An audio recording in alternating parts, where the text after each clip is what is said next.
ان میں آنے جانے کے لیے منزلیں مقرر کر دی تھی اللہ تعالیٰ نے.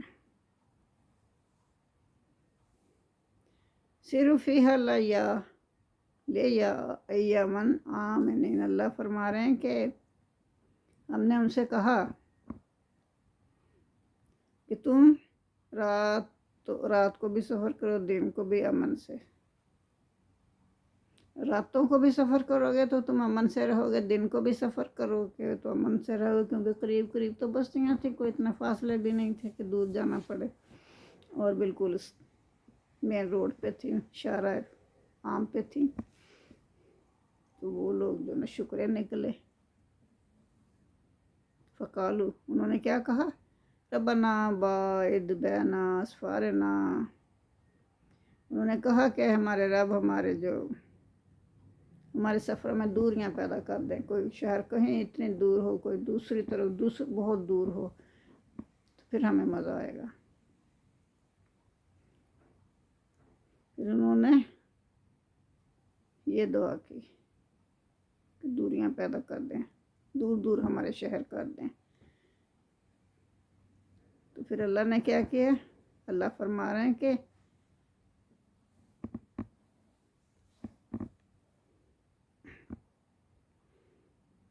وَظَالَمُوا أَنفُسَهُمْ. انہوں نے خود ہی اپنے پر ظلم کیا، اپنی جانوں پر ظلم کیا. فَجَعَلْنَاهُمْ، اور ہم نے بنا دیا ہوں ان کو احادیث، گئے گزرے افسانے بنا دیا ہم نے. جیسے کہانیاں ختم ہو جاتی ہیں، نیست و نابود ہو گئے وہ سارے، ان کی کہانیاں ہی ختم ہو گئیں، ان کو ہم نے گئے گزرے افسانے بنا دیا. وَمَزَّقْنَاهُمْ كُلَّ مُمَزَّقٍ، اور مکمل طور پر ہم نے ان کو ٹکڑے کر دیا. ایسا اللہ کا عذاب آیا ان پہ. مزقناہم کل ممزق، ہم نے ان کو ٹکڑے کر دیا، مکمل طور پر ختم کر دیا. بلا شبہ اس میں ہر صابر و شاکر کے لیے عظیم نشانیاں ہیں. ان فی ذالک لآیات لکل صبار شکور. بے شک اس میں تمام صبر شکر کرنے والوں کے لیے نشانیاں ہیں، عظیم نشانیاں ہیں.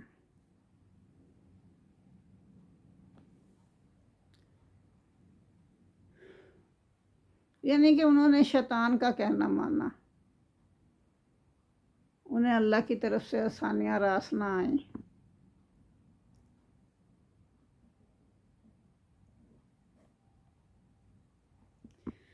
تو اللہ فرما رہے ہیں کہ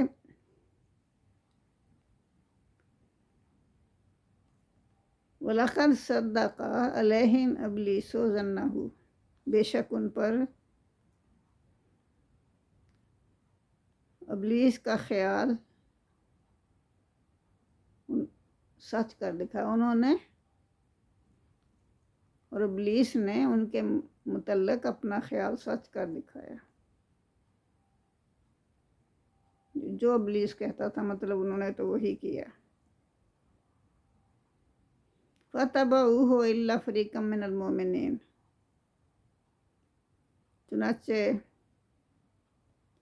مومنوں کی ایک جماعت کے سوا، مومنوں کی ایک جماعت تھی جس نے اللہ کے حکم کی پیروی کی، لیکن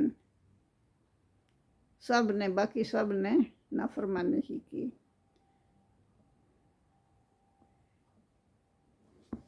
وَمَا كَانَ لَهُ عَلَيْهِمْ مِنْ سُلْطَانٍ إِلَّا لِنَعْلَمَ أَن يُؤْمِنُوا بِالْآخِرَةِ مِمَّنْ هُوَ مِنْهَا فِي شَكٍّ وَرَبُّكَ عَلَىٰ كُلِّ شَيْءٍ حَفِيظٌ. تو اللہ فرما رہا ہے کہ ابلیس کا تو ان پر کوئی زور نہیں تھا، مگر وہ خود ہی نافرمان تھے، اور انہوں نے ابلیس کے پیروی کی.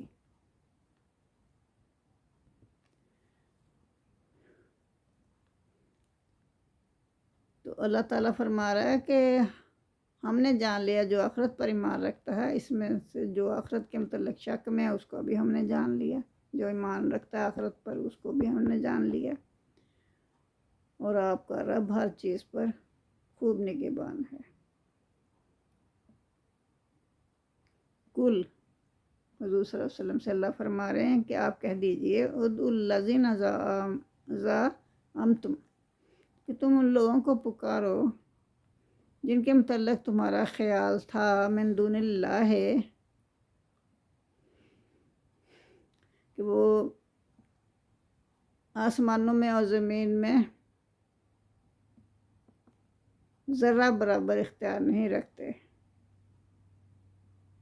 اے نبی آپ ان سے کہہ دیجئے تم پکارو جنہیں تم نے اللہ کے سوا معبود خیال کیا، یعنی کافر جو تھے وہ اللہ کے سوا اور کئی الہ بنائے ہوئے تھے، تو اللہ تعالیٰ فرما رہے ہیں کہ محمد صلی اللہ علیہ وسلم سے کیا آپ انہیں کہہ دیجئے کہ تم اپنے انہی الہ کو پکارو جن کو تم نے بنایا ہوا تھا اللہ کے سوا،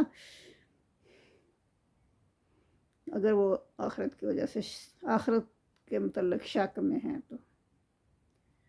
تو آپ کا رب تو خوب جانتا ہے، تو آپ کا رب یہ بھی جانتا ہے کہ یہ جو انہوں نے اللہ بنائے ہوئے یہ ان کا آسمان اور زمین میں ذرا برابر بھی کوئی اختیار نہیں ہے، نہ وہ آسمان کے کوئی کام کر سکتے نہ زمین کے، نہ انسانوں کے لیے کچھ کر سکتے ہیں، ذرا بھی اختیار نہیں ہے ان کو کچھ بھی کرنے کا، اور نہ ہی ان کا زمین اور آسمان کے بناوٹ میں کوئی حصہ ہے، اور نہ ان میں سے کوئی اللہ کا مددگار ہی ہے۔ اللہ تو کسی کو بھی اپنا مددگار نہیں بناتا، وہ تو خود ہی اپنے ہر کام کرتا ہے، اللہ تو سب سے زیادہ طاقتور ہے۔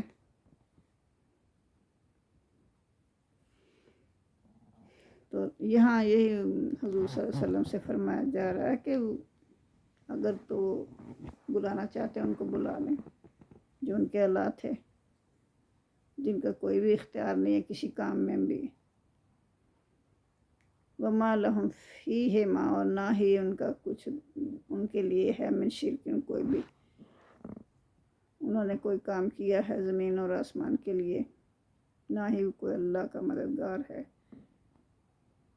اور وہ تو سب بیکار ہی ہیں۔ جزاک اللہ۔ تو یہ سورہ سبا کی آیت نمبر 15 سے 22 تک ہم نے تلاوت کی ہے اور ان کی تفسیر کی ہے۔ جزاک اللہ۔